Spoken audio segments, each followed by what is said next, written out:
Hold on, real quick. Listen, this is the Gray Area Podcast. Let's go. go. We start now. Yep. Ladies and gentlemen, boys and girls, veteran stranglers and degenerate gamblers, welcome back to Lights, Cameras, Distraction. I'm Rhinoceros Funk. Got my man Guru, got my man Muggs. Yo. We break down movies for you and your thugs.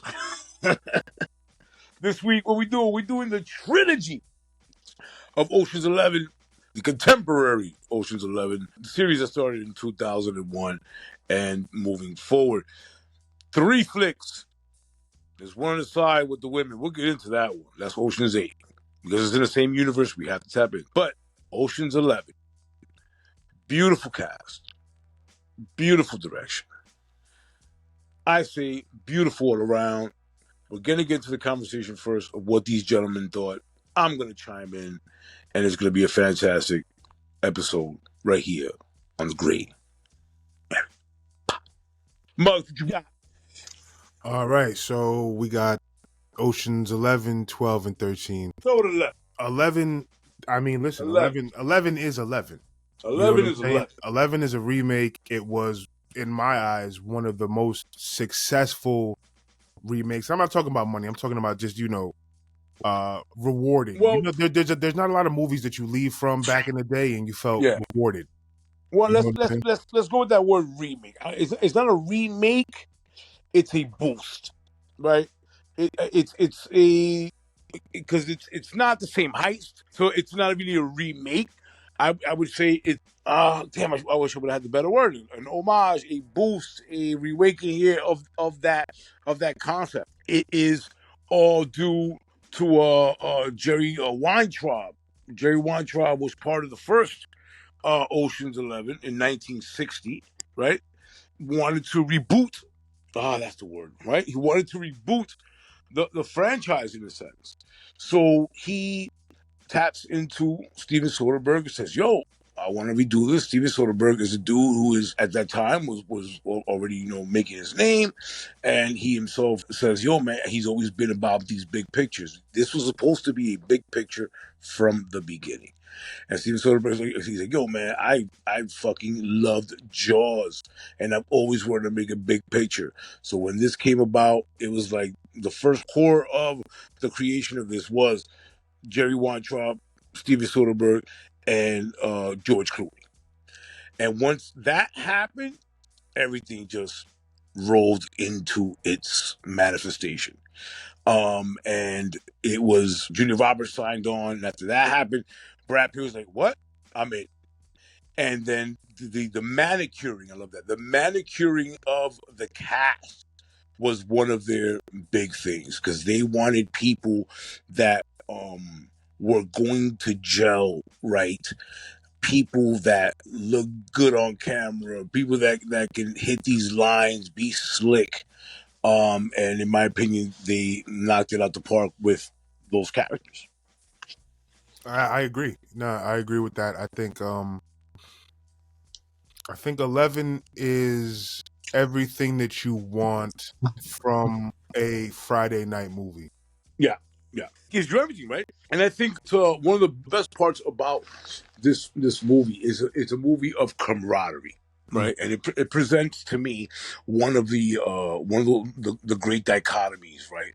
Because there is outstanding camaraderie in a movie that's really about revenge. Right, we get into that concept of revenge again, and that's what it is. We open up with Danny Ocean. Like, yo, man, I ain't coming back here. I'm leaving prison, right? Telling his parole officer, I'm not gonna leave the state. He was in Jersey. Next stop, he's already in Vegas, right? He's like, yeah. Escalator in Vegas. And we find out that he's there to do this job in order to get back his wife or ex-wife. Right. And it's like, so the funny thing is if you think about it, the job is a byproduct. You know what I'm saying? He wants to Yes. get his ex-wife back, but to Yes. get his ex-wife back, he needs to show her the man that this guy truly is, and to do that, Yes. you've got to take what matters most to this man away from him, show his true Yes. colors, right? But Yes. now you need a whole squad, and they Yes. need to get paid. It needs to be worth Yes. it. You know what I'm saying? So Yes. you know what? It's a pivotal point. If you watch Yeah. the movie, you pay attention. There's a point early on where Brad Pitt is the only one at this point who realizes that this is about his ex-wife and it's not really about the money. Yeah. And he says to him, so push comes to shove and you can only have one. Yeah. Which one are you going to have? Because she can't be split 11 ways. Great memory. That's exactly what he says. You know, and then we find out that in itself was just a ploy, right? It was them basically fucking with Matt Damon's character, because they're so smart that everything was already planned out. Those two characters, those two leading roles, because I mean it is called Ocean's 11, but Brad Pitt is his character is Ocean's right hand and cannot do it without him. For right? sure. We see one of the most beautiful things about that relationship is the way they communicate, right? Even when he goes to get Matt Damon's character, they're in the elevator. He's like, "You think we get one more? We should get one more." And Brad Pitt doesn't say anything. He's like, "Yeah, we should get one more." Brad Pitt's actually on a bar with his head down, looking in the opposite direction. Right. He's got his fucking chin in his hands and shit like that. Yeah, and he's just like, yo, man, like that they communicate at a level, beyond words, and that's what's so fucking fantastic. Right. You made a great point also about Brad Pitt's character in the movie when we were talking off the podcast, when you were like, yo, this dude is always eating. Always. It's again another thing that you're like, yo, man, this character that has so much style, so much sex appeal, right? The Adonis, but yet this motherfucker's always tearing down meals while standing. Right. It's wild. Right. I was gonna say, I think that's almost like give his hands something to do. Like I've heard that in Hollywood, like this motherfucker don't know what to do with his hands, like, or he's just hungry. Like what the fuck? Your character's just starving for something. Like, what the fuck is going on? Yeah, I mean, that's a good point with the whole hand thing, because he has that big tattoo on his hand, right? That kind of escapes you a little bit, but then they make a reference to it. Oh shit, you did have that tat on your hand the whole time. But it's a wild thing. And a quick joke. It reminds me like people. There's a scene where he's over here tearing down fucking shrimp, and he got the cocktail sauce. I'm like, bro, damn, bro, crazy. you want to sit down for that? Right. And you know what the funny thing is? It'll be random places though. It'd be like you had to walk with this cocktail cup in this sauce. Yeah. I think even when he's talking to like the stripper, and he's like, "Yo, when does your mom come on?" He's eating some shit there too, and it's like, dude, it reminds me of people who go on the train and start eating. I'm like, this is not a place where you should be eating, yo. This is not a place where you should be eating. Homeless like he ain't never had a meal. Like he's waiting to get locked up. I feel like his character was waiting to get locked up, so he didn't know when his last meal was coming. So he like, let me just eat everything all the time. All the time. I'm just gonna get a meal. What you want? Let me get a couple of burgers. I'm like, yo, but we're standing outside. He's like, yeah, whatever. But it's let's get into the aspect of like distraction. We'll come back to all of that. But ladies and boys and girls, you know what I mean? Why are we doing this in a sense of distraction? Because there's people watch flicks and think they can do shit. I mean, I know people that watch Bar Rescue. Like, I could do that. I could flip a house. Like, what the fuck, dude? You just watched the show. Mm-hmm. You can't do that. And in Ocean's 11, when they go and see Ruben, and they're telling him like, "Yo, man, we're thinking about taking down the Bellagio, man." He's like, "You're gonna be out of your fucking mind." He's like, the greatest three attempts. And they show the attempts, right? They show them, and it's like one dude only got to the slots before they broke his face. One dude got to see the sunlight or smell air, and then the last dude got to the valet before they blasted him. And it's like that sense of reality he's putting into them. He's like, yo, man, what you're thinking about doing is fucking insane. Right. And yet when he tells them that, they look at him with like no fear, nothing moves on them. They're like, All right, man. So if you're not down, he said, "Oh, who you got in mind?" Right. And then, I'm crazy too. Fucking let's do this shit. It's the reverse psychology of it. Yeah. You know what I'm Yeah. saying? And that's how humans work, though. You Of know, course. we Yeah. hold grudges and we move off of memory. You know what I'm saying? Yeah. So it's like, oh, this dude shuttered my casino. Because for those who don't know, spoiler alert, I don't give a fuck if you ain't watched the movie's like fucking almost 20 years old.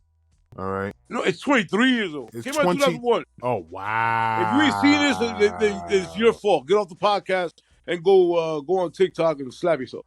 23 years old. It's Yeah, I didn't even look dude. at the date. I thought Exactly, the last one my came brother. out 20. There's shit, and that's why I guess I love flicks so much. I'm like, oh my god, if he starts dating you, you're like, damn, yo, like I remember seeing this in the theaters, or Right. damn, is this old for real? Like, yeah.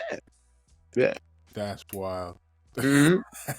So again, man, 11 has here's one thing you guys probably didn't know, or those who again, let's go back to the cast, right?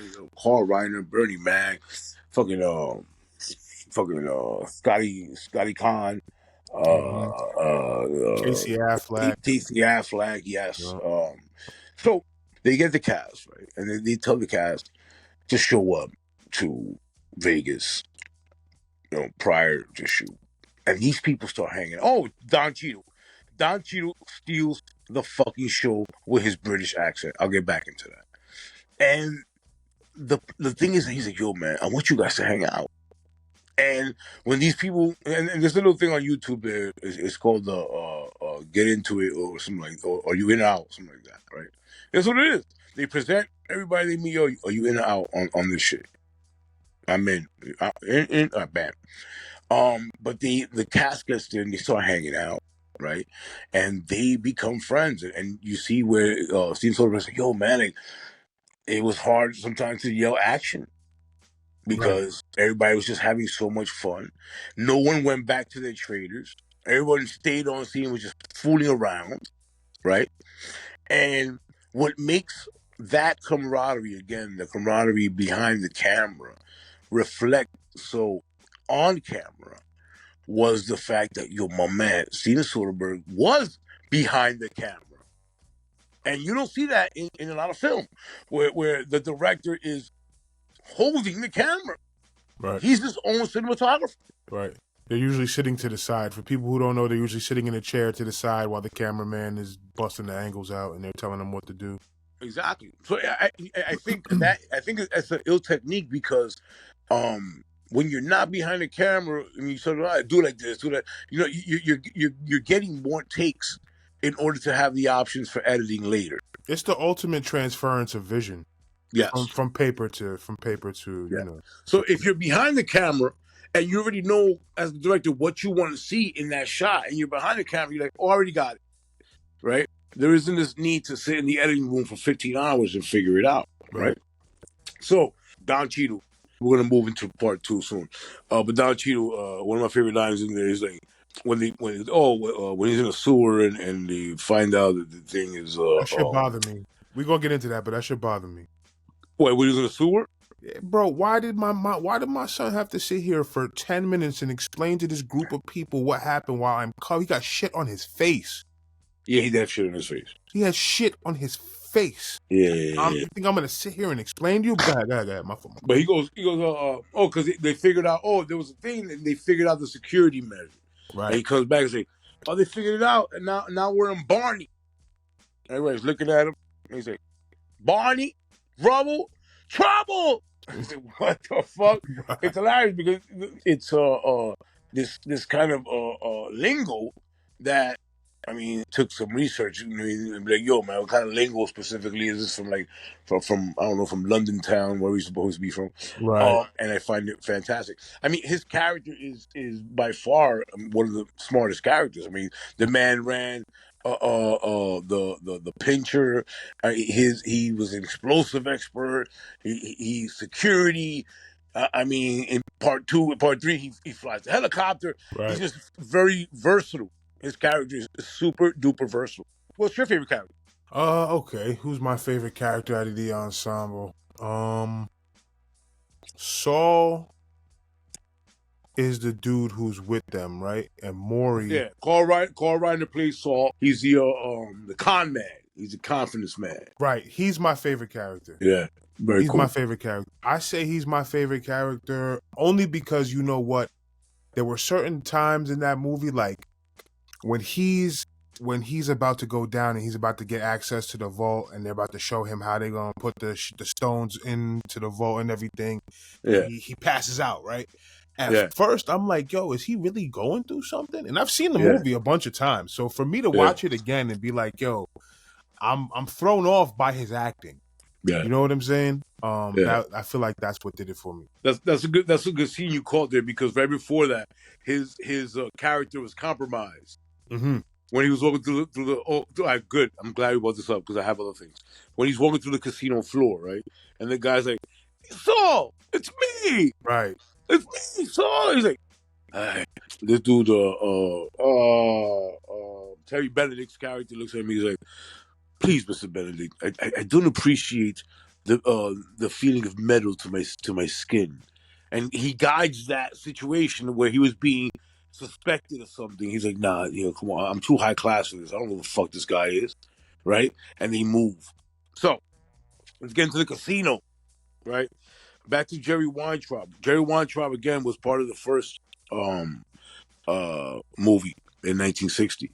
So when he goes to Vegas, they're like, "Yo, Vegas again is the other character. Vegas is a character in this movie, yo." Right. It's the And biggest. we have to. It's the main It's a character. major character.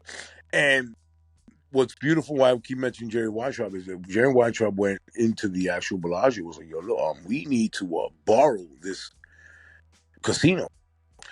And they're like, "Yo, what?" And he's like, "Yeah, man, we need to borrow this casino." And this dude, Jerry, he's dead now, was such a gangster dude. Like, this motherfucker was hanging out with Sinatra. Why? That's why Sinatra is a comes up in 3 a lot.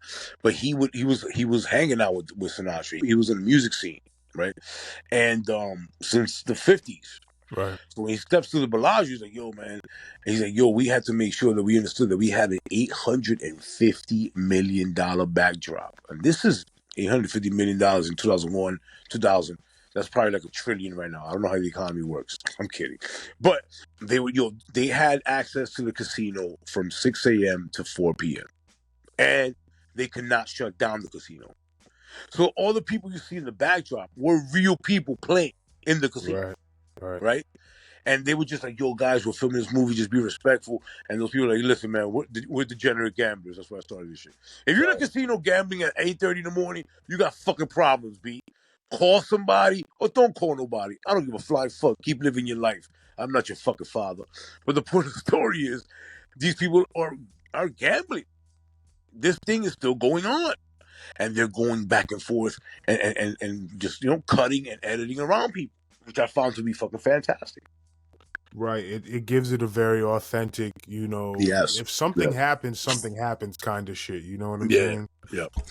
Yeah. And it has, we're going to move into 2, but one of my last things here, which I just saw, like the visual effects coordinator, I saw an interview with that dude. Yeah, I'm a fucking nerd, guys. I'm a fucking nerd. Nice canvas distraction. You think I'm going to come over here and not be a fucking nerd? I'm a fucking nerd. I saw this interview with the visual effects person, and he's like, they had the script. This is a funny story. They have the script ready, right? We're going to rob the vault. Right, and they get there to the Bellagio and they're like, "Yo, man, could we see your vault?" And the Bellagio's like, "We don't have a vault." So he goes, "Damn, man, we find out they don't have a vault. It felt like fucking Pee-wee looking for the basement at the Alamo," which is fucking hilarious. There is no basement at the Alamo. So, I mean, the flick, part 1 is, again, very well done. A trickster shit. You trick a motherfucker into believing the vote is being robbed, but it's not. You're actually letting them come in and take your shit. And Nilly Willy. It's fantastic. And one thing is the 70s aesthetic that they use, right? That little tint that they use, The music. that gives it that 70s aesthetic, right? So, part 1, fantastic. You got to go out there. If you haven't seen it, who the hell are you in America? Part 2 is I think, I mean, it's one that, you know, if you were into the trilogy, you're gonna say, oh, this one, it doesn't have the fast pace, the allure of the first one, right? But again, it's a revenge movie, and it's revenge because there's a fucking snitch, and the snitch is the night fox, and this was beautiful about part two is that it takes the characters of part one, shows them where they're at after the heist. The Night Fox goes and snitches on these guys and tells Terry Benedict where they at. Terry Benedict got his money back from part one. He had insurance, got his money back. Yet he still wants them to pay him what they stole, right? Oh, part one ends with old Danny Ocean going back to jail, but he gets his girl back. Beautiful plot. Give me back my girl. She's mine. So in part two, they're together, and the Terry Benedict character starts going to each and every one of them and saying, "Yo, you got 2 weeks." And it's because, again, Jerry Weintraub's character makes an appearance in all three. He is talking to someone and says, "Yo, that Danny Ocean heist was flawless." And then he's like, "Yo, man, he's possibly the best thief ever." And that other person, which I'll tell you who he is, doesn't say anything, just kind of agrees with him. And then they're hot in America, and then now they're forced to go overseas. Where do they go? They go to Amsterdam. But we find out in the beginning also that there's history there because Catherine Zeta-Jones' character, who works for Interpol, used to be Brad Pitt's girl. But in the beginning, I thought that she was mad dope when he walks in. Right in the beginning, he walks into the bedroom and she's asleep.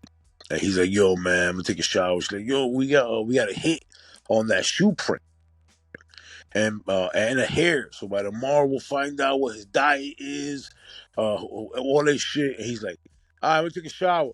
And he just breaks out through the window, B. He's that chicken bed, yo. That shit Gone. was crazy. Had to do it. Ain't Had to no do it. choice. You gotta run.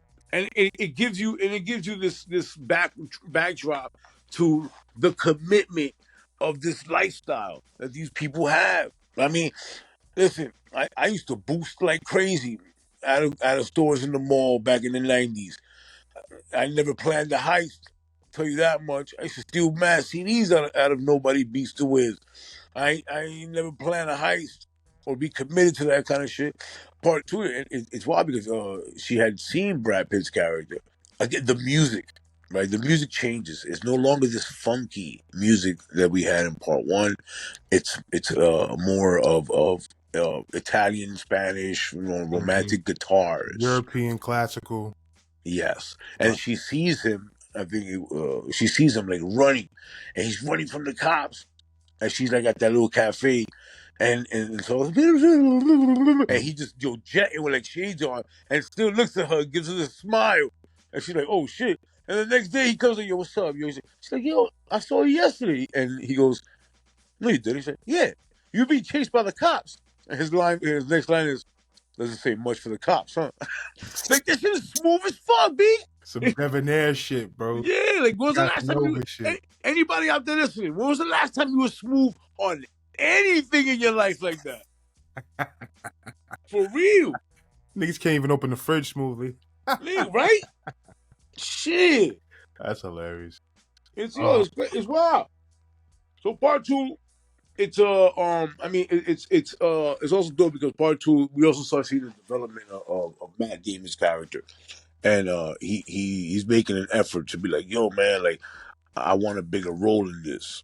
I want a bigger role." And I'll say it now, and you can remind me later. But this is where I think if they're going to do another one, first of all, Carl Reiner's dead, Bernie Mac is dead. That's how they should go, right? Because where they leave us with three is that Matt Damon is on his way to having his own crew, right?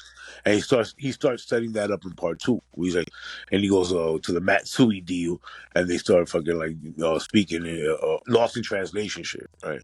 Right. And he says something about some weird shit, and they drag him out. Yo, man, you call this niece a whore? She's only 7. She's only 7 years old. Like they start fucking with him, and he's like losing it and shit. But that camaraderie is expressed in that tiny apartment. They're all in there because they're all hot in the States. And they're eating, and Ruben's character says, "Yo, man, come on!" Be banging on the bathroom. Scott Connor's character says, "Yo, man, you like when people bang on the door when you're in there?" He's like, "I don't give a fuck. I gotta use the toilet, and if you don't open the door, I'm gonna take a shit on your feet." I was like, "Yo, what the fuck?" It's wild. It's wild. It's wild. So that's why I think 2 is so important, right? It's not as fast paced, but you see how the characters have their own lives, right? Especially Livingston, that he goes into comedy and shit, He's not and bad. He's just dry. it's fucking hilarious.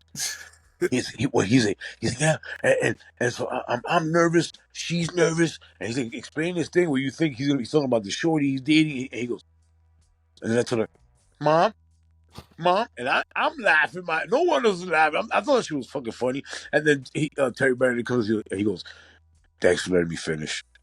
And then throughout the movie, he's thinking, he's like, "Yo, I can get like 10 minutes out of that shit." And I love it because sometimes I'll make a joke and shit, and I'll tell my wife, like, "Yo, I could probably get like 10 minutes out of that." Right. Speaking of, let's yesterday. This is overly flamboyant gay dude that lives on my block, yo, and I love that motherfucker because I see him because he walks his dog, and him and his dog be dressing alike, right? That's hilarious. That's fucking hilarious. Yesterday, the motherfuckers had bubble coats on, with fucking like sheepskin fucking collars, right? And You just be taking it too far, bro. yo, my man. But and they had the same birthday. How did that happen? I don't know. But the point is, I always see him, and he's made a point to tell me that his dog and him have the same birthday. And again, very flamboyant. They both be having ill outfits. They be having matching little gay Doc Martin boots. I don't know how that happened either. But yesterday, he sees me right with my dog, and he's like, "Oh no! Look at that!" And Henri was so mad at me. I mean, this dude ain't even looking at my face. Like the dogs are like smelling each other. Henri, you see Henri? You was mad at me in the park talking about where all the doggies at. And I'm like, I don't know, it's cold. And he's like saying this shit. And I'm like, what the fuck is this guy talking about? And he's like, oh my god, now he's not mad at me no more. And what's your dog? And like finally asked me the dog's name. I'm like, yeah, man, she's very young. I don't bring her out that much. Oh, Henri is so happy. I'm like, Henri's the fucking dog's name. What the fuck name's his dog Henri, bro? This nigga gave his dog a European name. You like them foreign films too. Yo, You like them foreign films too. bro. Yeah, me. He like the foreign films too. I wasn't sure if you were saying Henri. Like you remember when we was being bad as kids and he's being Henri? Oh, that's what I thought. No, yeah, I thought you were saying that too. Yeah. Henri, yeah. Nah, definitely like Henry in French, bro. That's what I was saying. Henri. So that's my point about the whole thing with Livingston, right? So I'm like, y'all could probably get like 10 minutes on stage out of that whole conversation, right? Like, yo, dude, Henri, it's hilarious. But it's observational comedy, and that's what makes good comedy, right? I agree. It makes good comedy, and part 2 does that better than 1 and 3 because there is more of dialogue. Like even when George Clooney is in the train station with Casey Affleck and Khan's character, and he's like, "Hold on, you think I'm 50 years old?" And the guy goes, 47? And he gets upset and he walks away. Right. And the other guy's like, you just had to jab it in there, huh? Like, yeah. Like simple shit like that is hilarious. For sure. Let's talk about the level of intensity between 1 and 2. Ooh. Because as good as fun as 1 is, it's also a very intense movie. Yes. I did not get that from 2 or maybe 3, but we'll get to 3. I was gonna say, I think as 2, they made more, right? So as they got into 2, they're like, how can we make this more appealing to everybody? You know? Yeah. I think 2 is the greater mind fuck, right? It was a mind fuck without doing all the heavy lifting. Ooh, that was good. Okay. Right? It was a mind fuck without doing the heavy lifting. And real quick, speaking of lifting, when they lifted the house in Amsterdam, the Max Schumann. That's the other thing about this one, right? It also gives you the depth of their intellect in thievery, right? Again, Max Schumann. Schumann did it back in '67. Like they have the encyclopedia of tricks, Right. It right? felt like it had some history on it. Exactly. They had the history of that shit, yo. So it again it strengthens the characters, right? I agree with Yeah, that And part one wholeheartedly. does Yeah. that too, right? You had a good yes, part one, so part two gets to live off of the part one. yeah. I mean, part one, we know that they slick, they're good at what they do, but in part two, you start seeing the depth of their knowledge, And right? who these people are. You know what And I'm who these saying? people are. You know what I find hilarious? I find hilarious the fact that when you pick up in the second one, the beginning of the second one, Rusty is still dealing with Topher Grace. Yo, the Topher Grace shit is wild. The arc is ridiculous because by the second film, he's like burnt out in some Vegas hotel room. Yeah. It's like, what the fuck is going on with you, bro? He said, Because I totally mailed in that movie. Yeah. Like, yeah, I love her, man. I love her, but she don't understand. What? I really appreciated that, and the Yeah. character development is good in that movie. No, In the second one, it's dude, it's I think it's very important, right? Because I had my Right. boy here yesterday, and he's like telling me about fucking. He's like, yeah, Equalizer. I told him about. I was playing the Killers of the Flower Moon that we did. I was playing it here for him. He's like, yo, I heard the episode. This shit is dope. And I was like, yo, man, I really love doing it with these guys. He's like, yo, you guys sound like you're really having fun. So we talked about Equalizer with Denzel, and I'm like, yo, man, you know what the problem with that fucking movie, those movies are, is that you don't have no idea where he gets anything, right? right? Oh And like, shit, yo, right. man, there's way too much. This motherfucker has way too many skills, and he works at Costco, and then he's an Uber driver. Like, what the fuck? And Yo, he's it's just like, definitely got all the skills, but we don't know how he got these skills. That's a fact. You know what I'll say? exactly. I'll say this right now. Throughout all my years of movie watching, all the action movies, all the spy movies, all the movies I've seen, when it's a motherfucker who's in his, I don't know, 40s or 50s and he's kicking ass and he got unknown resources, Yo, it's the CIA. He's that guy. Oh yeah, it's the CIA. He's been trained. He's He's a seasoned. CIA member. There's no He's other that way. guy. we only know that in part two. We don't even know that.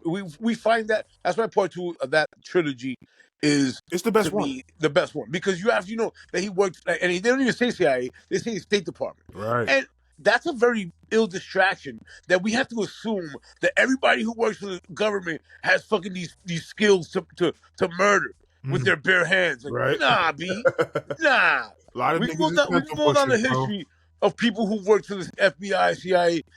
They don't train you in karate. Like, was the CIA like the '80s? They just train everybody in karate? No, get the fuck out of here. It's stupid. Let's get back. Let's get back to a movie who doesn't use karate. They use the skill of stealing, and that is part two.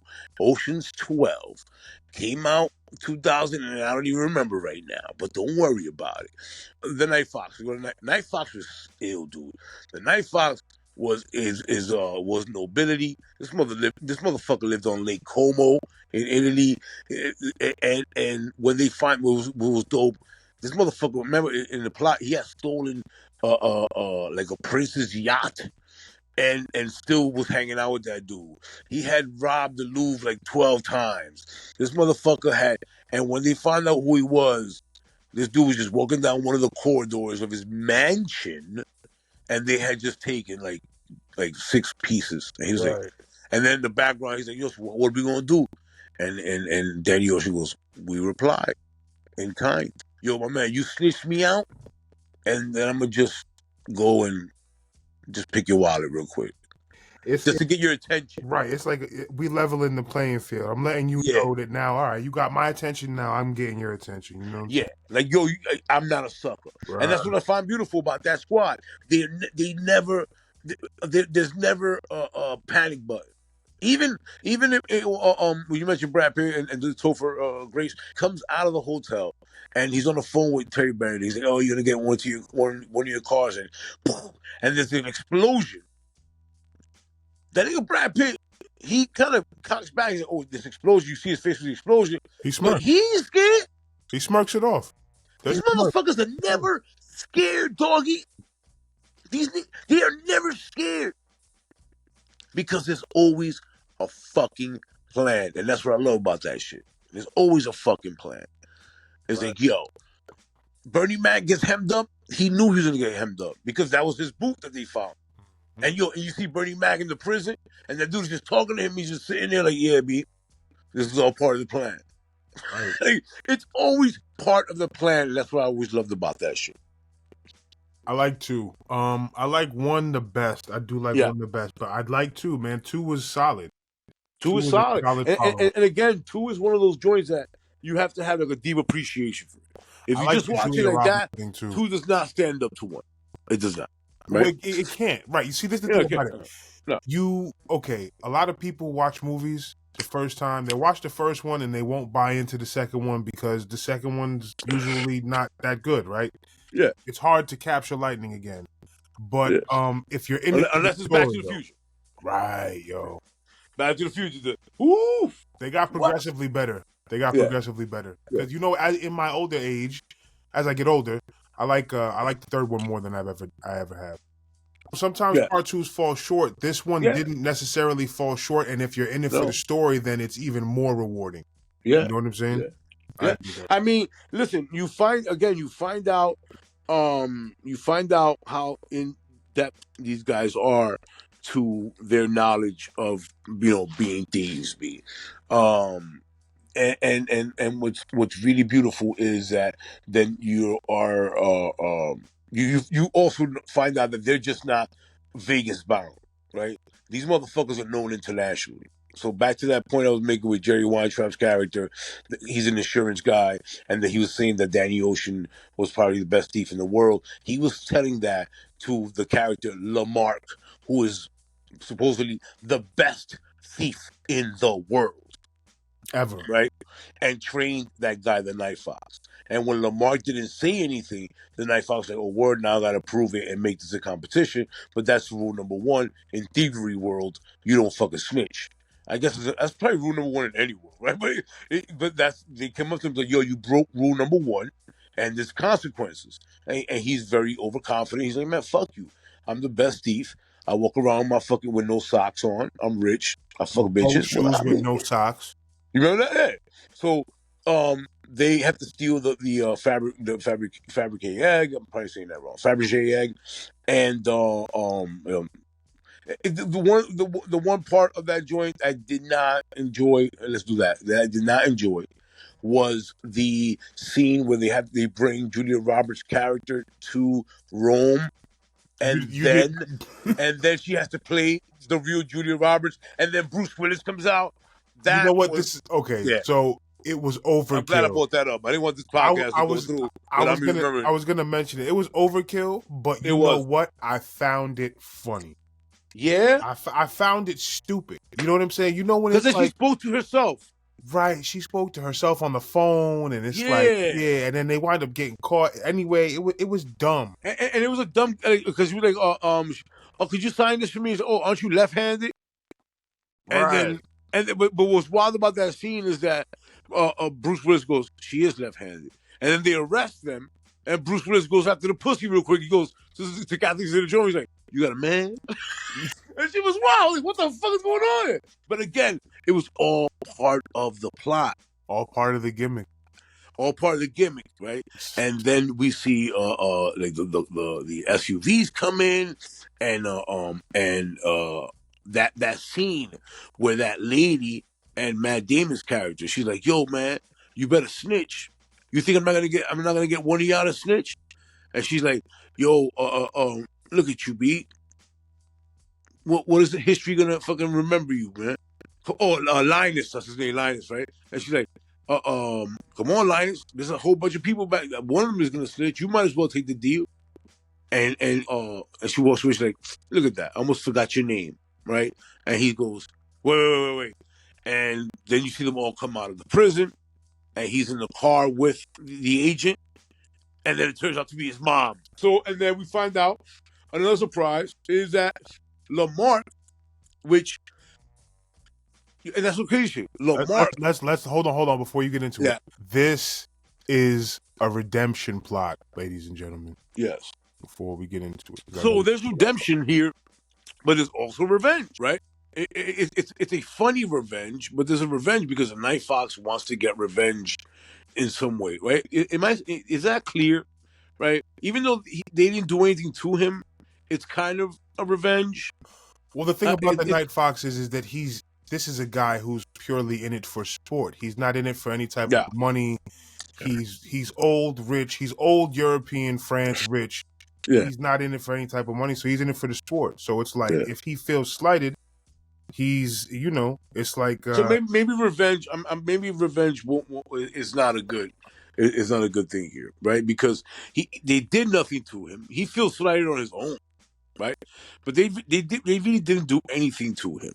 And you're right, it is sport because he's like, yo, if you beat me, I'll pay off your debt, which was like $93 million, right? So maybe revenge isn't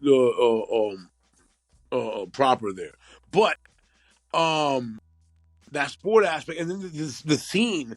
Oh, actually, it was crazy. Off podcast, we were talking about that movie Irreversible. He's in that movie Irreversible I was telling you about. The French dude. Okay, I know you're talking about. I fuck with him. I fuck with boys since back in the day. And so,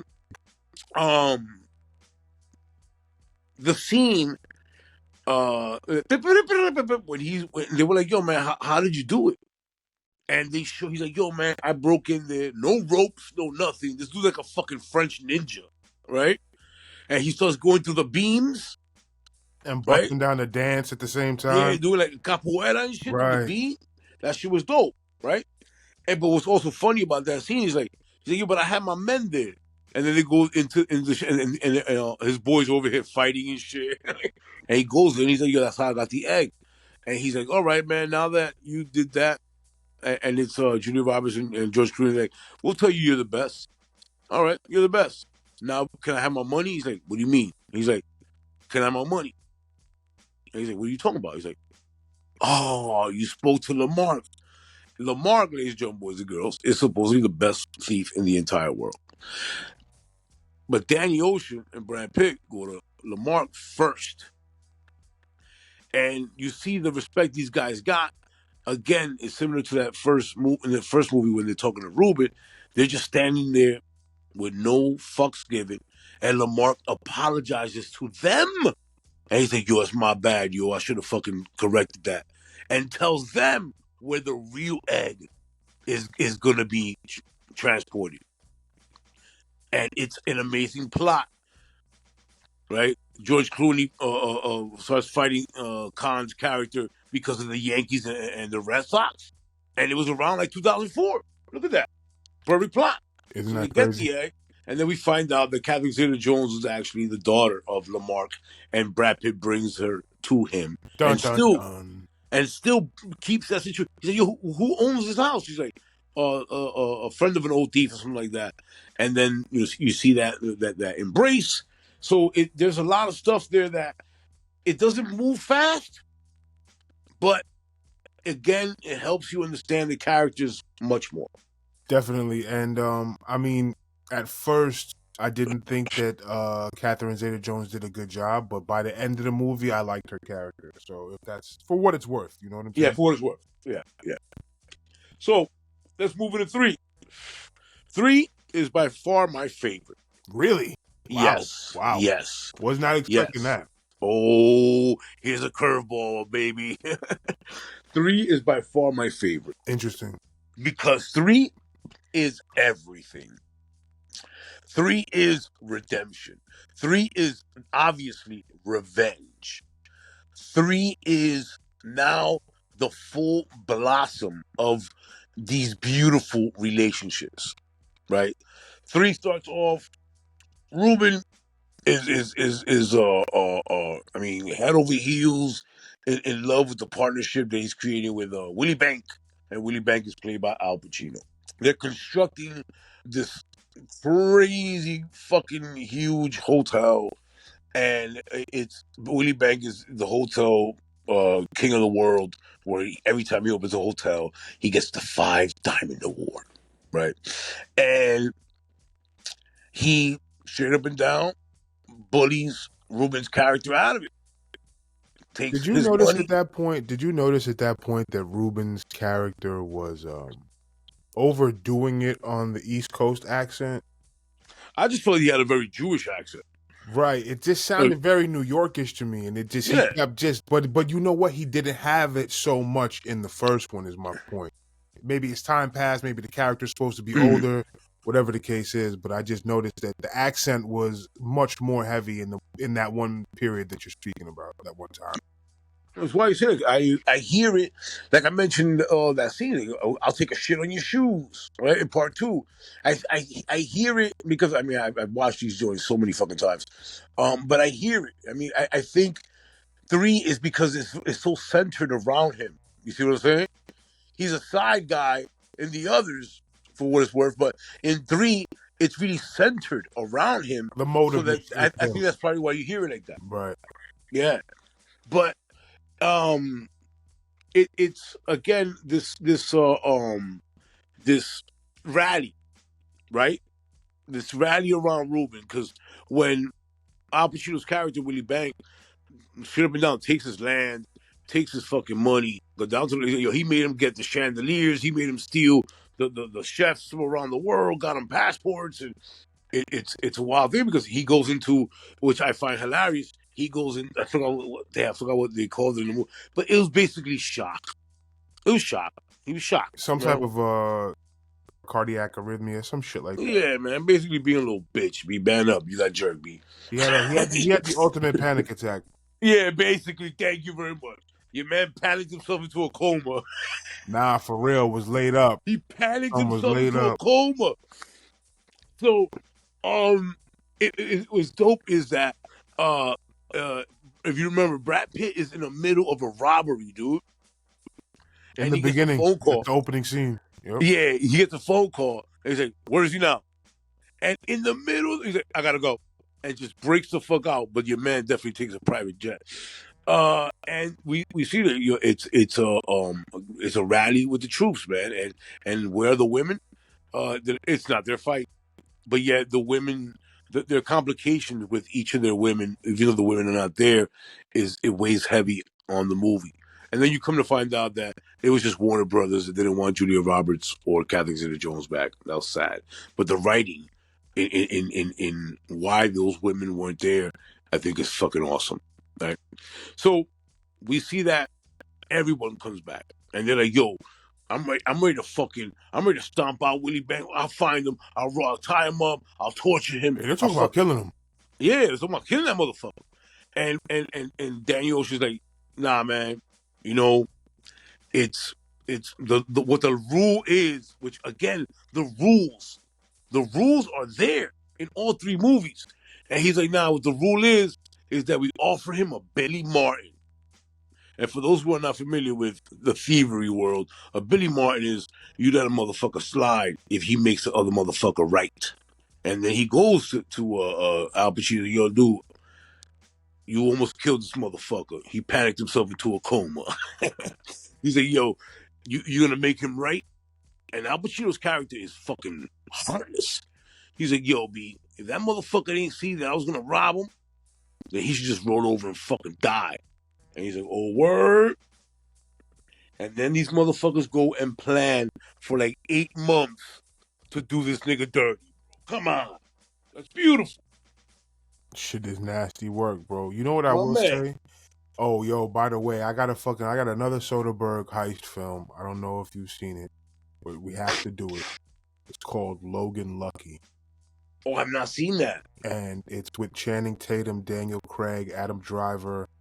We could do also in a heist. It's fucking, to me, it's very well. I mean, it's massively underrated. It's Lady Killers or Oh wow, Tom no? Hanks, Yeah, J.K. Tom Hanks, Simmons, fucking Marlon Damon Wayans. Wayans, Wow, Marlon Wayans. Sorry. That's a good That one. joint is fucking dope. Highly underrated. You know what? Highly Shout underrated. out to Stars for playing that shit back to back when I was in high school. Facts. That shit is fucking dope. It's so You know what? That's perfect for the show. I think we should do that. Palette of that movie is perfect for the show. We definitely do that. There's a lot But of things. There's a lot of intricacies to that film for sure. yeah, but again, Ocean's 13 is by far my favorite because you see the intelligence of these dudes, right? I mean, the going through the fucking blueprints, right?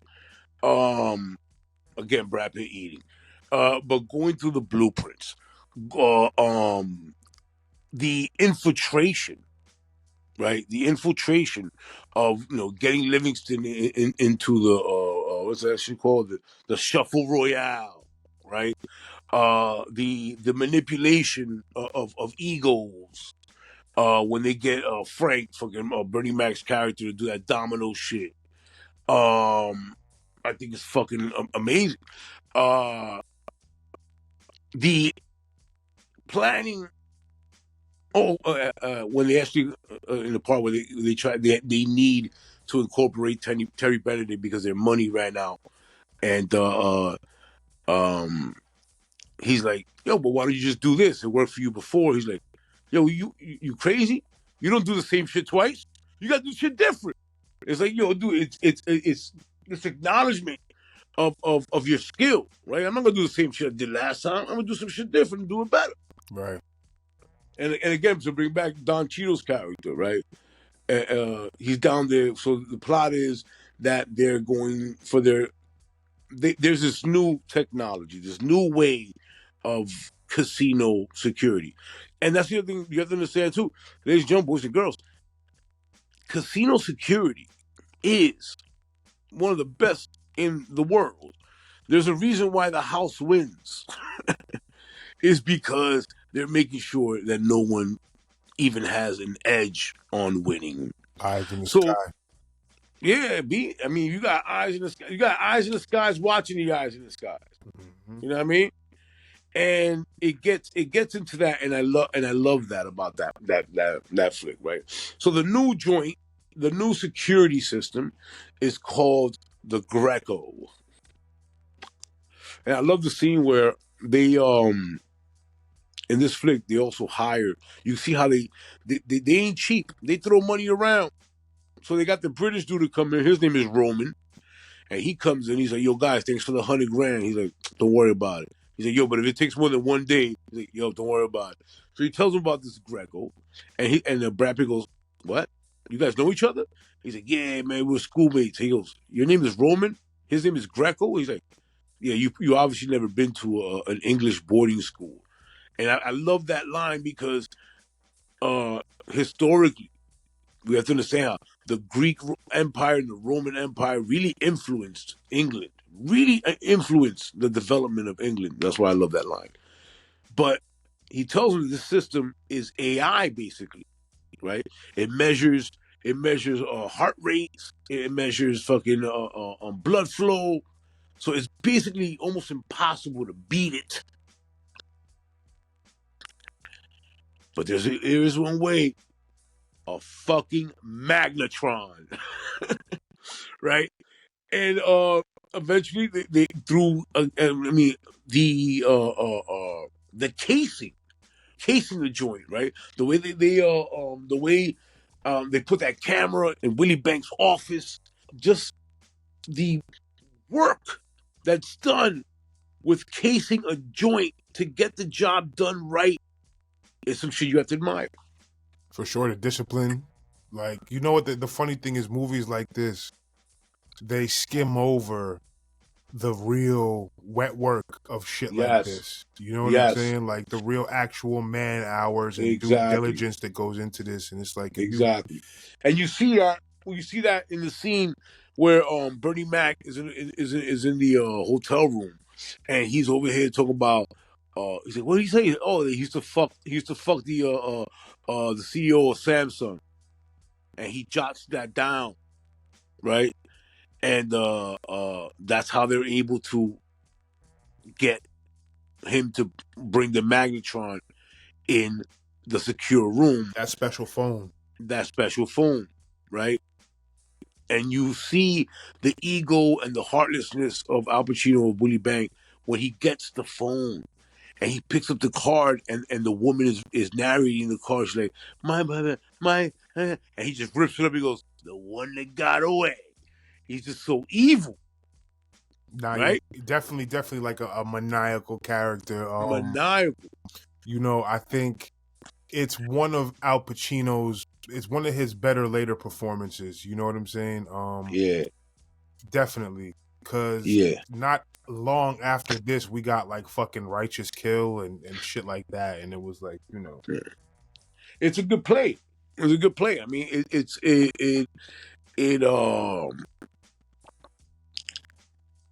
it gave him aggressive tones. It gave him sophistication, right? I thought it was a very good role for Al Pacino, right? He had that the classic Al Pacino. Okay, right. During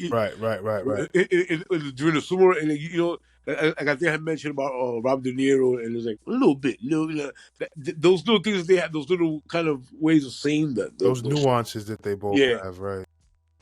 So, again, it's a fantastic. Oh, the infiltration into the company that makes the dice in Mexico, and Casey Affleck's character is there working at the dice factory and he's like, yo, man, tell the workers, he's like, yo, man. In Spanish, like, el pago es pequeño, we get paid a little bit. And the guy's like, yo, man, it's fucking Mexico, what's wrong with you? Right? This white man over here now riving up the labor force. And then eventually they strike. Inciting a coup. They send the dude, like, yo, man, go get the factory back online. And he's like, yo, man, we're not going to, he gets there, and then he joins the strike. And he's like, nah, man, we have to break management. And this white motherfucker's throwing a Molotov cocktail into the factory. And then when they get the phone call, they're like, yo, man, these motherfuckers, they won't go back to work unless they get, it was like 36 G's. And he said, how many workers? 200 something. So he's doing the math. And he's like, no. 36 G's flat. And Bertie Mac goes, you gonna tell me that they're striking for a whole $3 a week? He's like, hey, it's my... what the fuck is that for that? What are you fucking, man? It's, again, man, like, it's for the principle, you heard? Exactly, but my thing is how those lines, you know what I mean? The way those lines are brought in, like the Chinese dude never speaks English, but everybody understands him. Somehow, everybody understands. Nobody there speaks Chinese, right? No, but somehow everybody understands. Don't you love it though? Don't you love that? That's fire. That's just awesome. So we know him. That's our man. We know him like that. Yeah.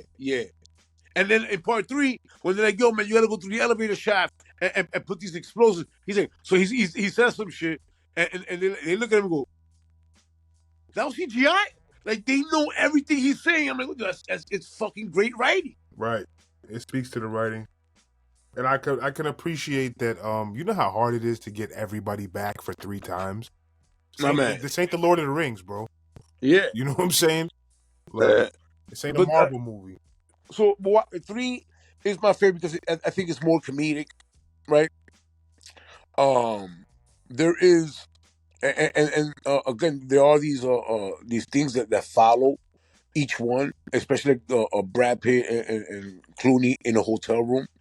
It happened in part 2 where the Night Fox had called him at the wrong time, and he goes to Brad Pitt's room. He's like, yo, my man, you bugging, it's mad early.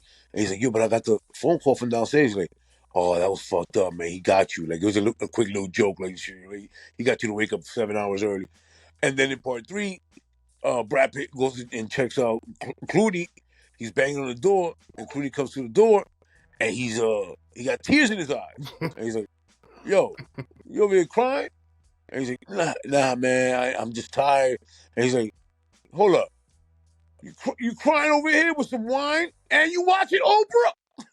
And then they stand there and they both start watching Oprah. And Oprah's like, hey, I'm going to buy you a house. And I'm going to get you some tit surgery. And they're just looking at the TV and shit.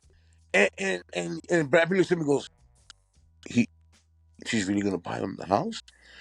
He's like, yeah, man. Yeah. And then you see Brad Pitt go, "Uh," yo, and then they take Terry Benedict's fucking money and then donate it. My man, it's you can see that they're all good-hearted people, right? Even with the letters and shit, with Ruben, they all piled up those fucking letters. And when he finally gets up out of his little bitch coma, he goes, all I hear is cars going by, Linus crying. And Linus was like supposed to be like the tough dude and shit, like not fucking expressing emotion. Teams. But it's and again, the breakdown of the of how they got this motherfucker, right? And there was a twist at the end when Terry Benedict gets the Night Fox to come in and then try to steal the diamonds that he made them steal when they didn't want to steal them, right? Flies off the fucking roof. But again, the thing about thieves, he had pointed a gun at him. And he's like, "Yo, man, come on, we thieves, nigga. You gonna point a gun at me?" And he throws him the gun. The gun had no bullets. He's like, "I just need to get these diamonds." Flies off the fucking roof, right? And the thing is that now you understand that was part of the plan the entire time, Right. and they were gaming this dude to make him believe that the diamonds were not part of the plan, but the diamonds were part of the plan the whole time. The Gilroy, I want the Gilroy, that little joint that Matt Damon put on his neck, and the shorty smelled it, and her panties exploded. Bugging the Yo, whole dude. time, bugging. And then Don Cheadle's character, he's like, "Yo, man, I want one of those too." And Livingston goes, "Yo, you don't need it." But the Gilroy, bro, the Gilroy, and it was masterful, yo. They knew they had 3 minutes, and the whole shit was, we don't have to be rich, as long as the casino loses $500 million and everybody gets rich, is good. I mean, first off, all of y'all should still be rich from the first movie. By the time we hit the third movie, y'all should still be rich from the first movie. You know what I'm saying? But but the thing, they it's I mean, they were. I mean, part two, they had to pay the money back. Right. So I mean, they did a breakdown on part two, like, how much you owe, how much you need. It was only Brad Pitt that was like, I owe 25. Why not? Hotels are bad. And but when you're a thief like that, you're always gonna have cash. You're not gonna be fucking broke, right? And so that's why it's like, yo, like they were throwing when the doctor came to see Ruben. He's like, yo, here. He's like, damn, B, that's too much, man. It's not like I pulled out a bullet. He's like, it's all right, man. For the next time. When they went to go see that kid that programmed the machines, he's like, yo, man, I owe like 30. He's like, psh. He threw him an envelope of 100 grams, like 100 bands. You know what I mean? Like, these guys were generous. Right. But you know what the thing about it is? I think if people who understand that money greases wheels are the people who win. Exactly. And that's what it is in life. You know what I'm saying? Like, you don't want to spend money. I get it. Nobody wants to spend money, but unfortunately, money greases wheels. Exactly. You're going to have to spend some money. Right. Yeah. If a guy here, man, and these young boys and girls, that applies to everything. For real, yo. If you want to take your art serious, you spend money, man. You know what I mean? You know what I mean? You want to go to the studio, spend money at the studio, bro. If you spend money, things are not gonna happen for you if you think spending $1 on something is against your goals. Right. You know what I'm saying? I agree that's with what, that. That's what I'm like, yo, man. If things you want to learn, go take a fucking class. Right. You want to learn how to do particular things, go take a fucking class. And you that's money. Nah, yo, G shit, on the side note, man, shout out to Rhino. Everybody's listening. Shout out to Rhino. Me and him had a conversation the other night, and you know what? He inspired me to pursue, you know what I'm saying? Go back to school in some capacity in the near future. You know what I'm saying? So, I mean, there's again, man. There's no fucking ain't nobody shoving you into the doors. But again, this is how the market works. It's how the market works, bro. Right. Like it's I sent my resume to my friend. He's like, yo, man, his shit is beautiful. He has his picture on it. It's fucking gorgeous. And he's like, yeah, dude, it's you have to be marketable. Right. You got to sell yourself. You have to sell yourself. Facts. It's a wild thing to say, but you have to be marketable. And if you're not we have this AI programs that are looking at your resume. And what are they looking for, right? What degrees do you have? I mean, just look at a job posting. It's going to ask you for some sort of education. And if you're fine with jobs that don't require that, then Merry Christmas. No one is saying anything. Go ahead. But don't complain when you can't make more money. Right. Or you don't have the access to make more money, right? Yeah, That's and a you fact, won't. P. You won't. You're not going to have access, yo. Because if a job that pays a particular range of money is going to ask for a degree of some sort. This ain't the 1950s. Chances are the 1950s or white, where you just get fucking Long Island housing and shit for nothing, right? You can't buy a house for fucking 12 G's unless you're buying one off fucking Amazon and building it yourself. But the point of the story is, if you're out here in this world and you need employment, you have to be marketable. Mm. And what's unfortunate about this world is you have to have some sort of educational training or some sort of training. Right. And you know what the bottom line is? You have to have some type of value, and you get the most. Yeah. You offer the most value from being the most educated. So that's the bottom line about that. Yeah. And what you got to pay for that shit. Oh, for sure. That shit ain't cheap. Exactly. That shit ain't cheap. It ain't cheap. Like, these guys pulled their money. There was a point in the movie where the reason why they had to get Terry Benedict was because they pulled all their money together, right? And there's a scene where they're outside the house. They're like, "Oh shit, we gotta go get the other digger, the one that for the escape plan. The escape plan is we're gonna create a fake earthquake, and that's how everybody's gonna leave the casino. Because if you give people fucking winning mad money, they're gonna stay there and blow it. Right? Again, the house always wins. So they have to get everybody to get the fuck out of it." Right, and that one was gonna cost like $37 million. And you see the conversation where they're like, "Yo, man, I threw everything I have in here," and they're like, "Yo, if we tap the contingency was that bank account where they all threw their money in it." That So rainy it's like, day "Yo, fund. yeah," yo, let's pool our money, but we know we're gonna get our money back, and they did. Those diamonds were like fucking like $500 million. They got their money back and then some. Listen, man, and it goes back to that. If you want to be a thief, then go to a good school. Go to a good school of thieves, man. Learn how to be a fucking good thief, man. Why fucking Ric Flair over here yesterday, and that's why be like Ric Flair, Hogan, these wrestlers. They went to the Gagne school, my man. Hogan went to his training. Dude broke his fucking leg. Was like, "Yo, man, see you when I see you." And Hogan came back. I mean, Hogan was a piece of shit. I mean, I don't know the motherfucker, but I've always respected. I'm in this wrestling program with the best of the best. I'm gonna give it my all. Even if this motherfucker broke my leg, I'm gonna come back because I know at the end I'm gonna win. It should apply to everything that we do, ladies and gentlemen, boys and girls. You know what I mean? You want to be a plumber? Man, go to a good plumbing school. I mean, the thing is that whatever you want, just reach out to the best and never have a problem with saying, "Yo, man, I'll pay for this." Right. Shout out to my man Fred Onesby. My man Fred Ones, engineering for decades. And I'll say, "Fred, I want to learn engineering. What if I paid you to come to my house?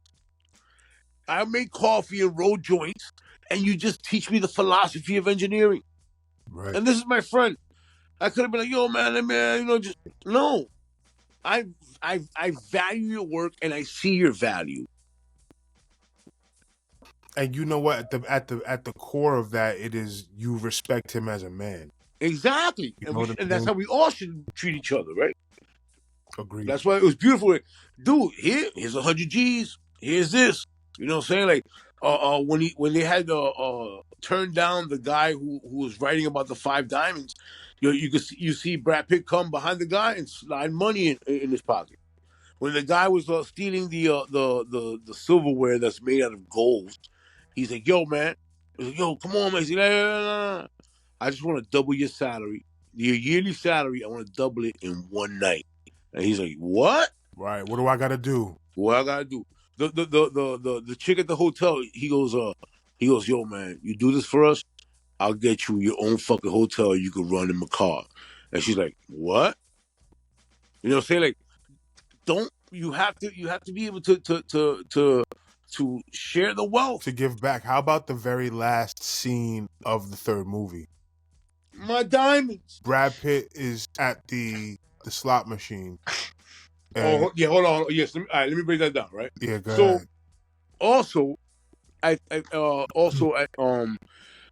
before that scene, because that scene is crucial, right? Mhm. Before that scene, they go to Ruben, there's fireworks, and he's like, here. And they give him a cigar, and Ruben's like, when you lose track of yourself, that's when you fuck up. You have to remember that you have friends and you have, the people around you. Great message, right? And he goes, here. He goes, what is this? He goes, yo, that's a fucking, it's a deed. They not only did they save this man from his little pussy coma, but they also get him a deed so he could build his own casino. His own plot of land. That's friendship, man. On the north end of the strip. You ain't never give me nothing like that, man. What the fuck, B? Listen, dog, we on our way. We on our way. We on our way, we baby. on our way. Once, you know what I'm saying? Yo, man, that's friendship. Like, you don't buy a nigga a scarf. You give a nigga a deed to the land? Yo, That's friendship, dog. That's brotherhood, bro. That's Hey, yo, brotherhood. nigga said you ain't never give me nothing like that. Yo, Nothing like that, B. Yo, listen, man. Not a never. Just So, wait till Spotify signs us, man. When Spotify cuts the check, man, we gonna get to it, man. So then, all right. So also the other sport. I mean, the sport of the sport news. One of my favorite scenes too is that, again, the Matt Damon. Because we're gonna go to that scene you mentioned, the last scene. It's very important, but I have to mention this part. Matt Damon, right, is with the chick. I forgot her name, but Miss Ponder in the movie. Ellen Barkin. Yes, but fucking Super Dave, Bob Einstein, right? Yo, bro. Kills it. I have currently been reviewing every season of Curb Your Enthusiasm up until the newest one just dropped on Sunday. And yo, bro, he's hilarious. And I thank you for reminding me that he's Super Dave. I did not want to skip that. Bob Einstein, baby. Yep. Great cameo. And that is Matt Damon's father. Yes. Perfect. But it's his No, in the movie. No, in the movie, obviously. oh, tripping. Yeah. So he goes. What the thing is that he's there's a scene where they're in the hotel room again, right? That's the other thing. These guys, the hotel room guys, but they don't stay. They be staying in the crummy hotel rooms and shit. So there's a scene where Matt Damon is on the phone, and he's like, "Oh, just because you got the best cover, we don't really know who he's talking." We know he's talking to his father, but we don't know he's talking to Bob Einstein. So he's like, "Yo, just because you got the best cover known to man, this and this and that." The nose plays because he started rocking that nose, right? And you see, there's a good scene with that. There's a good scene with that about camaraderie. And he's like, "Yo, I'm not gonna put on Danny." And then Brad Pitt puts his hand like, "I'm not gonna Rusty. I'm not gonna do Rusty." It's just this kind of like going through the motions, like I know what's coming up next kind of thing. But then when he breaks into the room, he's like, "Miss Ponder, this is a confidence man." And he goes, also known as Lenny the Pep, little Timmy Cardwell. He's trying to give Matt AKAs and shit. I found that to be hilarious. So there was also the reference to the Susan B. Anthony. That's what you're referring to, right? So the Susan B. Anthony, you hear it in the middle of the movie, right? And it's Carl Reiner's character with Khan's character, right? And they're in the hotel room, and he's like, "Yo, man, if we feel bad, because they do feel bad for the guy who's really the Five Diamond reviewer. They this man is fucked up. The insects is just very, very gross, right? To the point that this man ends up just sleeping in a chair. They throw him out the hotel. He's really shitted on. He's really bullied, I guess. But in the middle, Carl Reiner's like, this is war, kid. And sometimes people gotta whatever. And he's like, damn, man, but I feel bad, man. Like, would you go through all that for $10 million? He's like, nah, but I do it for 11. And he said, "What?" He gets to Susan B. Anthony at the airport. He's like, "All right, but we don't know what they're talking about." And then at the end, you see now Matt Damon sitting with Clooney and Brad Pitt's character, and they all got the shades on, and they all have the legs folded, and again, very cold, very I'm too cool. And fucking Matt Damon goes, "Yo, man, I gotta go. My dad has a part for me." Right? We see how now his dad respects him because we found out in part one that he was operating on his own, His dad and wanted we him to make find his out, own name, right? yeah, and we find out in part two that Matt Damon has spent a lot of his money on building his own network. He says that in part two. He's like, "Nah, man, talent development." So he's building his own team. That's my point about if this franchise wants to go forward, the writers are going to have to develop it around Matt Damon. Someone hire me. I already have the storyline. Right. So he says in the end of part three, he's like, "My dad has a part for me, and I gotta go." And he looks at them, and very opposite of part two, where he was like, "Yo, guys, I want to be." He looks at them and he goes, "Well, see you when I see you," and breaks up. And fucking Clooney's like looks at Rusty, goes, "Wow, this motherfucker growing up, right?" And he goes, "Yo, man, I guess now it's just a Susan B. Anthony." And he's like, "Yep, I never get tired of it." So you know that they've done it before. They've done this before, and For then you decades saw, at this point, you would figure at this point, by the time we're in the third one, the end of the third one, it's been at least 20 years that they've been running these capers with each other. At least. because they mention it in part three where he's like, "You remember when the Sands was there and this was there," and they go down memory lane, and they also go they also, "Oh, yo, Ruben taught me how to play crabs there," like that history. They also refer to Vegas, before the corporations came in. So yeah, When so the you have to mob understand had it. these guys have a network of thieves. These guys have a history. It's not their first rodeo, but we do see the first judgment, or like a little judgment between Brad Pitt and Clooney's character, right, Danny and Rusty, and where Danny goes, You know what, man, you should settle down, man, have a couple of kids, B. And Rusty looks at me and goes, "Yeah, I don't know, B."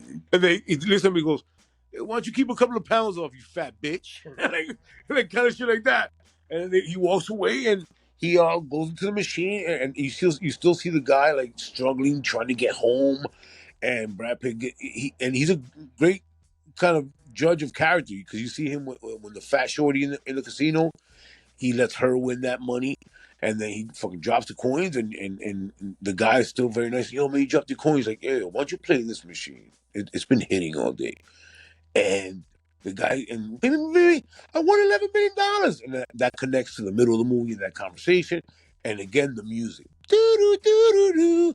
There's the music we have not spoken about, but the music we did a little bit, but the music is such another character of this movie, right? Of this trilogy, Right. which I found to be fascinating. No, definitely the music. It's very special when movies can be held up with the music as well. Yeah, And yeah, they do it throughout all three. They do it yeah, successfully throughout all three, for sure. yeah. I think that was my point when I was talking to you about the wedding singer earlier. Right, That right, was my right, point right. with that because to me it plays like a mixtape. Great soundtrack. Yeah, Great it soundtrack. plays like a mixtape, yo. It's like you can have it in the background. Oh, that's this song. Oh, Hall and Oates. Oh, I mean, it plays like a mixtape. Um, so, right. So now we gave you the ill rundown of this trilogy. Warner Brothers then decides to put out Ocean's 8, which is the all-female cast. We're not gonna go deep into this, but here's my problem with that choice. It's the honorable mention. Yeah, it has to be because it exists in the universe. Sandra Bullock's character is Danny Ocean's sister, right? I didn't see it, and I don't know if I like that, but I'm gonna Yeah, I watch it didn't see though. that I'm gonna either, watch. so I All right, can't so let me speak get on let, that. let me give you this. Let me give you this quick synopsis, right?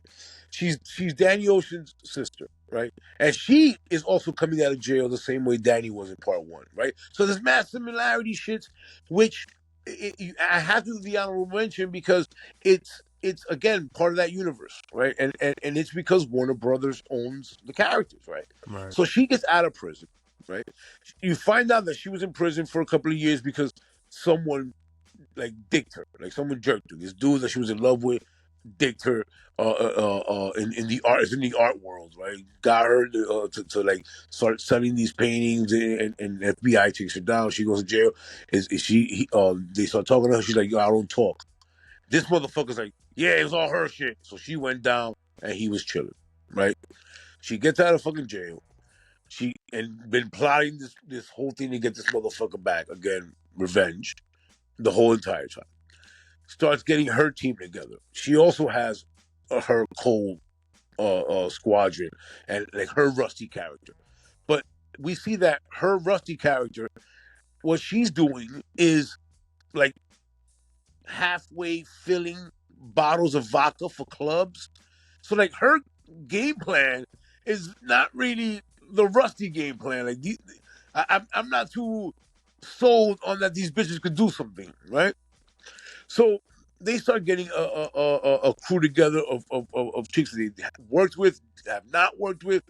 That chick Aquafina, they find her in the fucking park playing 3-card Molly. It's not. So Yeah, needless to be say, she's skilled. yeah, be like the skill. I mean, there's no Bernie Mac in there. The skills that these shorties were presenting was not being sold to me, right? And they go and they get Cartier. It's wild. Then they got the chick from the old chick from Fight Club, right? The chick that he fucks and shit. She's in it, and their thing is to get to this actress that's hosting or being hosted at the Met Gala and get Cartier to lend her $150 million diamond necklace and all the shit. And the point is, they plan to like, kind of get the necklace off of her, but then frame the guy who framed Danny Ocean's sister. By the way, Danny Ocean's supposed to be dead, but then Ruben comes out in the cemetery, and he's like, "Yo, you shouldn't be doing this gig." And she even says, "Oh, is that coming from him?"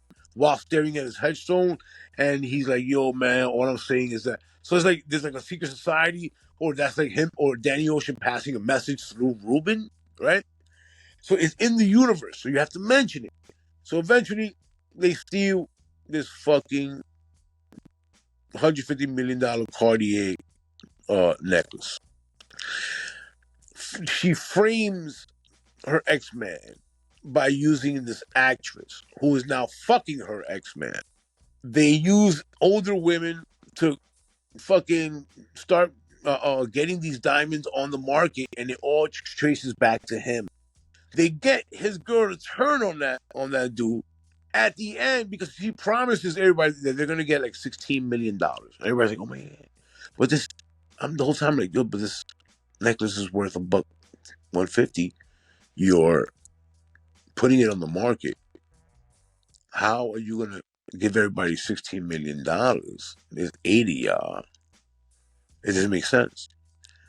At the end, these two bitches go, "Oh, y'all thought we just gonna rob one necklace? Yo, we robbed like 16 necklaces." And I'm like, "What?" Daniel, so the whole thing is the entire squad wasn't even in on the robbery, bro. And they hired the little Chinese dude from part 1, 2, and 3 to do the job. So I'm like, So he hold did the up. heavy lifting. You saying he did the heavy He did the lifting? heavy lifting. So I'm like, hold up. Why is it not called Ocean's 9? And why are you over here using Daddy Ocean's boys? Which that makes you believe Daddy Ocean's still alive. I was gonna say, is he dead or not? And you know, listen, this is a firm rule that I live by when I watch movies. You can see a nigga get shot, you can see a nigga get pushed off the balcony, you can see a nigga fall through the glass. If you don't see him dead in a coffin or burnt up, body burning, there's a possibility the nigga still exists. Like, and they hint to that because it's a weird scene in that movie, right? Where fucking Aquafina's character walks in on Sandra Bullock on the phone, and she's like, "Yo, you got a Metro card?" What? And Sandra Bullock's like, what the fuck you talking about? And she's like, yo, man, I be riding my skateboard over here from Queens. Like, what the fuck? Who does that, you weirdo? If you're a fucking thief, you don't have a Metro card? And You if you're a still a thief, Metro hop the card? train, bitch. Hop the train, bitch. Come on, get out Like of you here. already It's New breaking York. rules. We breaking rules, Yeah, nigga. you're robbing people. Yo, I don't think fucking hopping the trains gonna be that bad. And this man put motherfuckers out there be holding the door open. Like she's supposed to be quirky. She's a quirky thief. Yeah, yo, it's funny, yo. Like the other day, I'm like standing by, and somebody's like, "Yo, man, open the door," and I'm like, "Nah, B, you ain't got $3." Like, the fuck out of here! I ain't going down for you. So I'm like, "Yo, dude." So she's like, "Yo," Sandra Bullock's like, "I don't even know what a Metro card is, bro. I'm Sandra Bullock, bitch." And she's like, "Yo, when we finish this job, I'll get you all the Metro cards you want." I'm like, "You still don't know what a Metro card is, huh, Sandra?" Get out of here, B.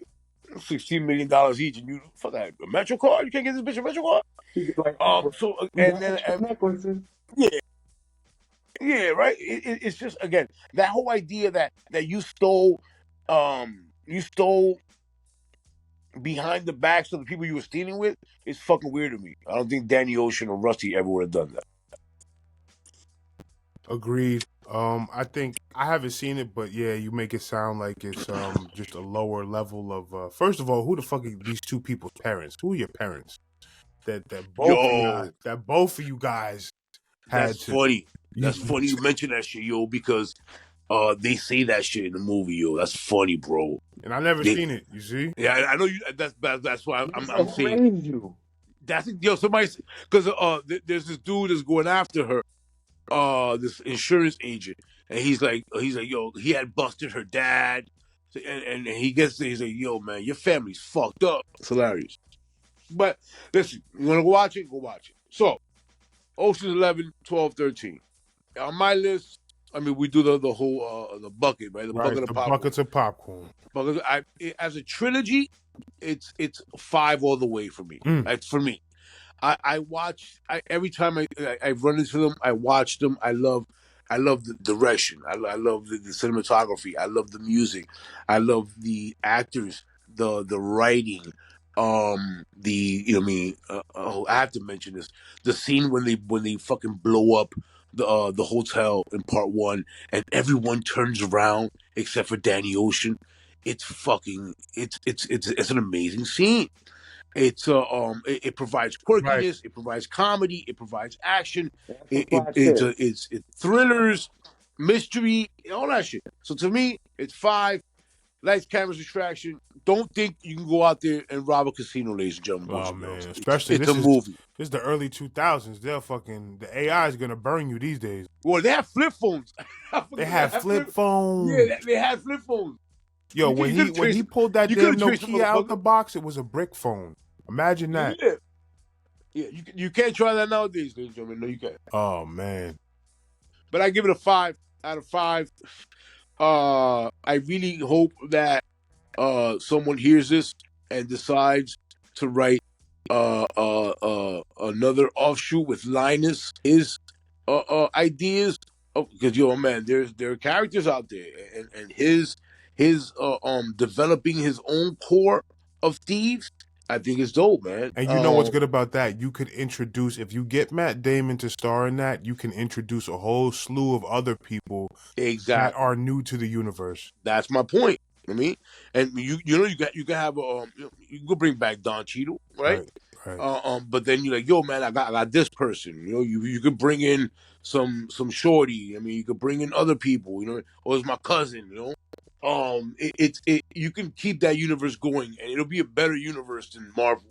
Oh man, listen, you know, I could go on for days about how much I hate Marvel, but I mean, we should do an episode of how we hate Marvel, and I do not watch Marvel shit, but so I just let's know I do hate it. it. I got no problem with tearing down Marvel. I'll tear down Marvel for 4 hours. Well, let me tell you something, gentlemen. Here we go. I was waiting for it. Here we go. You were waiting for it. Well, let me tell you something, gentlemen. I used to enjoy a good Marvel film. Okay, I'm like a what's the dude that renounces faith? He said, I repent. I see the light, gentlemen. Them shit is garbage. So come forth to the bright side. But fucking Disney. Listen, Fucking man. Disney. Let's walk toward the grave because Disney. that shit is garbage. Here's a thing, man. Because we all know Disney is now the owner of a lot of our minds. And those motherfuckers run Hulu. The motherfuckers they got Marvel. They got fucking Luke. Wars, yeah, Star Wars. Star Star Wars. Wars. Right. Yep. Yeah, They own yeah. damn near every property.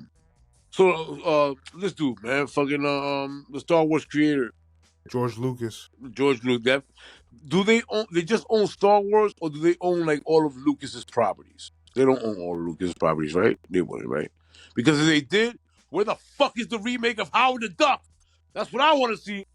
Well, you know what's You funny know about what? that? I would They have do to only ask own. you: Is Blade Runner on Disney? If Blade Runner is on Disney, then they own other Lucas shit. Bring back Howard the Duck, man. I Howard want the to see Duck. because Howard the Duck on the whole Duck planet. Just keep him there. Remember, Howard the Duck was over there. He had a Playboy with just duck tits. That's what I want to see. I want to see Howard the duck tits all day long, titties and ass with ducks. Come on, Disney, do that for me. Oh man. Remember what the fuck was it? Fritz the Cat? Not too many people remember that shit. Fritz the Cat? Nah, Come I on, did not get bro. into. They're not getting into it. They're not It's getting into it. old 70s cartoon, Harry Crumb style cartoon.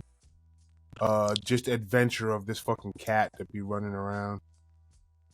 Nah, I mean, I know Fritz the Cat. I mean, that's the thing. I think like we're referring to in the sense of like your guys' errors. Like you have these websites where you can go and see these joints. Right. Like for me, like I'm like, yo, man, if I didn't catch it on rerun on like channel 11 or some shit like that, Right. then it's just out of my fucking my No, whole. listen, I'll put you like this. I go back to you'd be surprised how young I was when I was starting to watch just like every movie. So I remember movies like Fritz the Cat, movies like Kids, shit like that. Those you had to pray that your local video store had a copy of that. Yeah, I think local video stores were. Yeah, and if they did, it was usually out. Yeah, that's funny, man. Fucking local video. I mean, that's one thing we can get into. But I went to the movie theaters to go see that shit, Kids, and I remember seeing this chick, and I was like, yo, Rosario Dawson is gonna be big. I mean, it was. You I saw jerked off Kids in the movie theater? That's crazy. Isn't that wild? I've only ever seen it. I think I might have saw a little bit on VHS, but I've only ever seen it on DVD. Oh, you and your man's like, it's me, Casper. It's me. No, we all got AIDS, nigga. I don't use condoms. Like, damn, B, that shit was a PSA, B. Bro, that was a PSA for city life, bro. for kids like, yo, in the man, city. The message behind that was, if you cut school, you're gonna get AIDS. Yo, you know what the crazy thing is?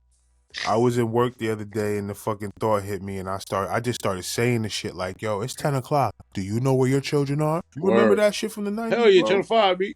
That shit, yo, that shit was mad judgmental, right? But you know what the thing about it is? I feel like they were just talking to fucking poor people. They were definitely talking to poor people because that was in the early 90s. That was in the early 90s, and we're talking about that was broadcasted in the New York area, right? Yeah, but it was about the Channel 5 was the big proprietor of that. Right. Well, think about Central Park 5. You know what I'm saying? It was definitely that whole thing was going on. So now they come up with this propaganda slogan. It's 10 p.m. Do you know where your children are? Are your children out whiling and beating up joggers in Central Park? Yep. You know what I'm saying? B, that's exactly how that shit sounded. It's condescending. It's condescending. Hey, it's 10 o'clock. Do you know where your project baby is? Right. Like, what the fuck? Are they hurting a white person? Right. I get it. I get it. You know what I'm saying? Like, no, but that's what it was. It was, but man, dude, that shit was not geared towards. I mean, look at the early '90s, fucking like that scene on the Upper East Side scene, those clubs scenes where they were mostly being visited by white people. They weren't asking about those kids, right? They were like, "Yo, man, where are your hood babies? Right? Are they in your?" That's how it sounded. That's how it felt. It was just the '90s in New York was a certain time, man. Yeah. I talk about that a lot just in general, you know. All right. So again, when it comes to music, direction, screenplay, I mean, just I think that these flicks, to me, again, if you're just a first time watcher, or you maybe didn't watch all of them like the way I have, and two does drag a little bit, even with the music, because it's a softer uh tone. I think the cleverness is throughout the entire trilogy. The connectivity, the the the symbiotic fucking vibe within all the characters exists. I give this a pure 5, and I probably watch 13 when we hang up. I will give the trilogy. I'll give it a solid 4. I'll give it a Cool, solid 4. that's good. I think the first one is the groundbreaking one. I think the second one follows up well, and I think the third one is good because it's not the same. It rounds out to be the same trope, but it's really not the same, you know, as the Yeah, first two. and let me throw toss this in there real quick. I just had this thought because 1 and 3 both use Vegas as a backdrop, but they use them differently, right? They use them differently. Although they use the casino floor, one to me is this the more traditional Vegas floor, and 3 is like this, you know, fucking like super hyped up floor. But they still use Vegas as a backdrop, which is awesome. I was Yeah. muted this whole time. No, I would give it a Uh, 4, bro. Yo, I like the writing. I like the comedy in it. I think they had a star cast. It was an all-star cast. I have no complaints with the movie. I didn't see the 8 points because maybe I was being sexy. I was going to Mm. see fucking Ocean's 8 because I just really got no interest in it. I'll be honest. But I have no complaints with the first 3. I'm going to give it 4. Let's go. hey, All right, fair enough. I think that's the highest scores that we've given something so far. It's the third episode, but I think it's the highest score so far. hell yeah, So hell yeah. And congratulations I to mean, Soderbergh and the gang. don't get used to this, ladies and gentlemen, boys and girls. We will be, we'll be more critical. Oh, for sure, for sure, for It's just again, man. It's something like it's something that I love that trilogy, right? Like I do it like similar to like we mentioned Back to the Future. Like I know every line of every Back to the Future, right? I've gone down wormholes where I'm like at one point I'm like, hold up, beat. It was 1885. The discovery of oil, right, was already around, and there was already refineries. Why didn't Doc Brown just go and get oil, right, and then make gas because he's smart enough, right? What the fuck is wrong with him? Why do you have to make a flying train? Like I've gone down these wormholes. right. It's you know what I mean, we're definitely critical, but I just love the Ocean's trilogy, man. So thank you for listening. Cameras likes distraction. Um, and then we are going to do the Motorcycle Diaries coming up next, man. Yes, sir. Motorcycle Diaries. Damn, I forgot what year it came out. But it's in Spanish with this dude Galan, I'll get his name. But it's the story of Ernesto Guevara and his medical school friend who take a trip. It starts out as a motorcycle trip. That's why it's called the motorcycle trip. But the motorcycle doesn't make it very far. The motorcycle dies in the following country. They start from Argentina, go to Chile, Bolivia, Peru. They head up, right? And it's again why I brought it up for you to you guys, and I'm glad we want to do it. It's the acting is brilliant. The scenery brilliant, and it's one of the better, probably the best in my opinion, book adaptations into a movie, right? And again, life, cameras, distraction. We have to talk about that because we live in a world where people would say, I prefer the movie, and we have to understand what the process of what happens when someone takes their interpretations of a book or translations of a book and make it into a visual art form. And I'm not asking you guys to read the book, but it's a very well done film. I'm gonna get the Audible book. That'd be lit. If you can find all. Yeah, man. I mean, again, it's a story of traveling South America, and witnessing, a lot of inequality. And the thing about this guy is that eventually, on on his second trip, he is witness to the CIA coup of the Arbenz government in Guatemala. He flees, goes to Mexico. This is a real life. He flees, goes to Mexico, meets Fidel Castro, gets on the boat with Fidel, goes to Cuba, and becomes one of the leaders of the Cuban Revolution. And then goes to Africa and tries to create revolution. And then goes back to South America and tries to create revolution. And then is murdered by the CIA for creating revolution. So this is a book about a young man who, just by witnessing inequality, becomes a guerrilla soldier and a fucking general in bringing revolution to the world. I can't wait to watch it. I have to formally request that we review a series sometime in this season. It's called The North Water, and it also is accompanied by a book. Yeah. I think you'd like it. I don't think you've seen it yet. You might have. Nah. Jack Dempsey, Colin Farrell, a bunch of other dudes. It's a period piece. It takes place in the mid 1800s, late 1800s. It's about a whaling vessel. And it gets really good. I want you to take a. I want you to just look into it. Definitely. Usually, I think it's AMC Plus. It's a show on 5 episodes on AMC Plus, I think. Nice. But yeah, just check it out, bro. I definitely want to do it. The North Water. The North Water. Shit. The shit that humans have done to whales. I'm surprised whales don't gang up and fucking kill us. Well, to tell you the truth, you see what's happening lately, right? Whales and dolphins are working on it. You see what's happening lately. Yeah, right? They've sunk the most yachts they've ever sunk in history in the last. Yeah, I heard that. It's like, they are getting together. They're like, let's get these motherfuckers. They're tired of the shit, bro. Imagine how many, it's been hundreds of years of them been swimming around having to deal with it. Those things are. But you know what they also say? You know what conspiracy theorists say? They also say that that's just a sign that there are changes to the core of the planet happening, and the aquatic life is agitated. I think it's murder. I think it's on the whale murder. All the whale murder, man. Before we had oil, we need that blubber. Oh, yo, you know, we should do another one. If you really want to get real about it, lights, camera, distraction, real, we should do the documentary called Blackfish. Blackfish, did I see that? You might have seen it about Dawn Bradshaw. Well, it's about the one whale named Tillicum, but yeah. Is it along the lines of the sea fucking Sea World? Yeah, exactly. Yeah, I seen that.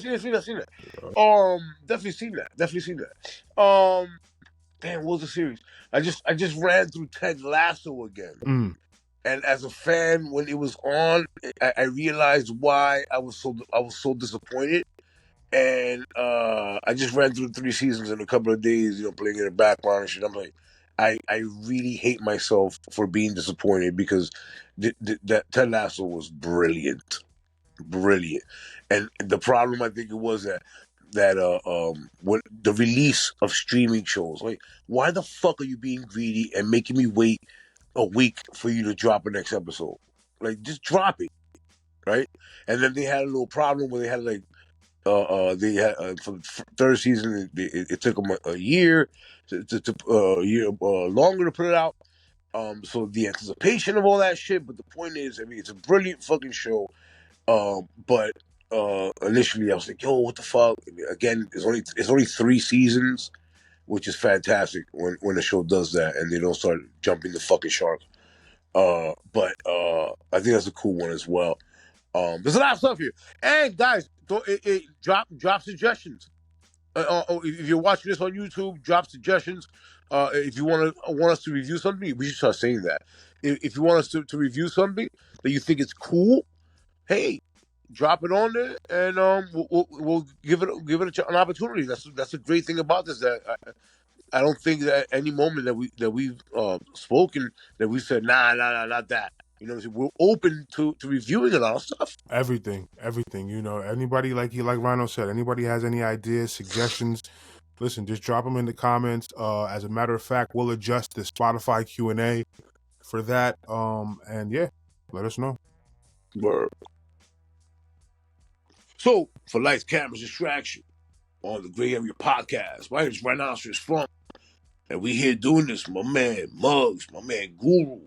It's one of the best things I've ever done in my life. Listen, man, I enjoy this. I look forward to it, man. Let's go. We out of here. This Lights, Camera, Distraction. We gone. Peace.